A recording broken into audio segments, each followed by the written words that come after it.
Модерна база и по-добри условия за работа. Така изглежда новото спешно отделение в МБАЛ доктор Братан Шукеров.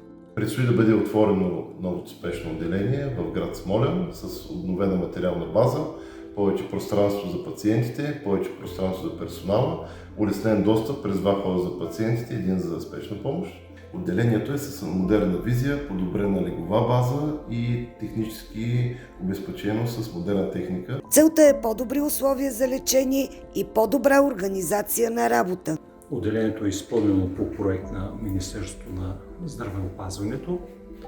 Предстои да бъде организирано движението пред спешното отделение, за което сме съгласували транспортната схема с КАТ и в момента тече съгласуване с община Смолян. Новата структура ще осигури по-бърза реакция при спешни случаи.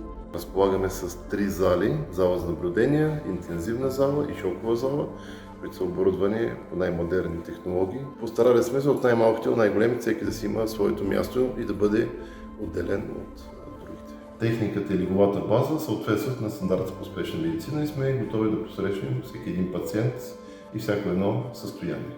Модернизацията е важна стъпка за развитието на спешната помощ в Родопите.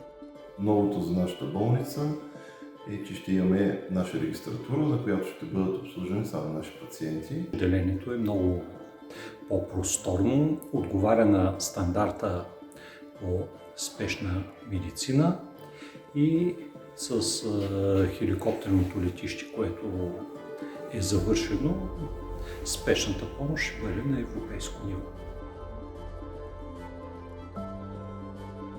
С новата база болницата затвърждава ролята си на ключов център за спешна помощ в региона.